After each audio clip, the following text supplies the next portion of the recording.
बिहार से खबर है, जहां की पटना सिटी के शरीफगंज झोपड़पट्टी में आग लगने से अफरा तफरी मच गई। आतिशबाजी में दर्जनों झोपड़ियां जलकर खाकसतर हो गईं। जाए हादसे पर 1 घंटे देरी से फायर ब्रिगेड पहुंची। इसके बाद नाराज लोगों ने फायर ब्रिगेड पर ही पथराव कर दिया। बताया जाता है कि हादसे में कई मवेशी झुलस कर रह गए हैं। खाना पकाने के दौरान एक झोपड़ी में आग लगी थी। ये आग दीगर झोपड़ियों तक भी जा फैली थी।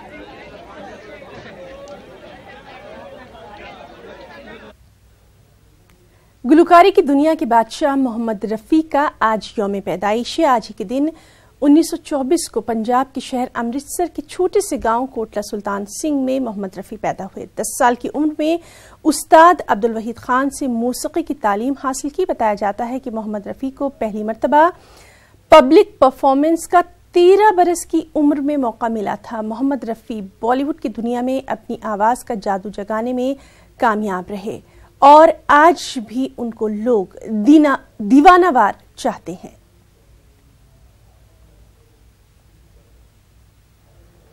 गुलबर्गा के नौजवान फनकार जसवीर सिंह ने शहंशाह नगमात मोहम्मद रफ़ी को उनकी सालगिरह पर अपने खास अंदाज में खराज अकीदत पेश किया है।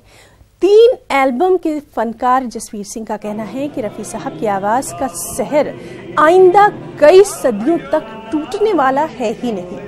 जसवीर सिंह का कहना है कि मोहम्मद रफ़ी ने जिस अदाकार को अपनी आवाज़ दी, उसी के ढंग में अपनी आवाज़ को ढाल लिया।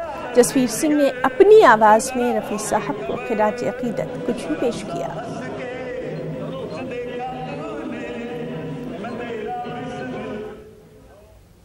और सिर्फ यही नहीं बल्कि शहर गुलबर्गा में भी गुज़िश्ता 40 बरसों से बिला नागा मोहम्मद रफ़ी की याद में म्यूजिकल नाइट का बड़े पैमाने पर इनेकाद किया जाता है।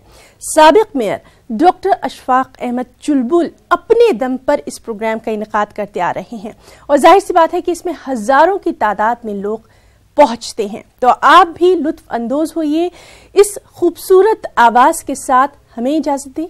आदाब। आजा आजा मैं हूँ प्यार तेरा, अल्लाह अल्लाह इनकार तेरा। ओ आजा आजा आजा आजा आजा आजा आजा। यूं तो रफ़ी साहब के दीवाने दुनिया भर में पाए जाते हैं, जो अपने अपने तौर पर रफ़ी साहब से इजहार अकीदत या मोहब्बत रखते हैं। इनमें से एक दीवाने का नाम डॉक्टर मोहम्मद अशफाक चुलबुल है।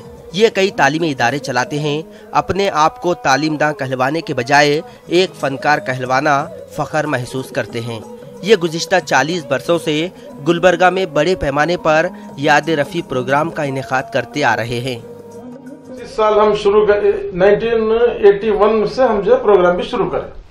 पहले मोहम्मद रफ़ी के नाम से स्कूल, फिर 81 से मोहम्मद रफ़ी का डेथ एनिवर्सरी शुरू किया। तो तकरीबन वो कई साल तक चलते आया कि जैसे अभी गुलबर्गा में मोहम्मद रफ़ी साहब का प्रोग्राम अशफाक अहमद चुलबुल साहब करते आए हैं इतने सालों से, तो ये एक बहुत बड़ी चीज़ है कि सब लोगों को बुला के, अच्छे सिंगर्स और एक्टर एक्ट्रेस को बुला के वो ये प्रोग्राम करते हैं और उनकी जन्मदिन को इतने अच्छे तरीके से अपने जेब से पैसे खर्च करके सेलिब्रेट करते हैं। तो मैं भी उनकी हौसला अफजाई करना चाहूँगा। अशफाक चुलबुल मोहम्मद रफ़ी साहब को दीवानावार चाहने का दावा करते हैं। उन्होंने बताया कि रफ़ी साहब से मिलने के लिए 12 बरस की उम्र में गुलबर्गा से भागकर बॉम्बे गए थे। उनको देखकर रफ़ी साहब को मेरे मुंह से ज़बान से कुछ अल्फाज ही नहीं निकल रहे। इतना मैं समझ में नहीं आ रहा। मेरा बचपना था, 12 साल की उम्र थी। मैं तुम्हारे देखने को आया हूँ। ऐसा जो है नादान जो है, मैं आपको देखने का आया। तो उन्होंने अच्छा आप देख लेना मेरे को, आप जो है भले घर के लड़के दिखते हैं, आप भले लड़के दिखते हैं। बम्बई बड़ा ये खराब है।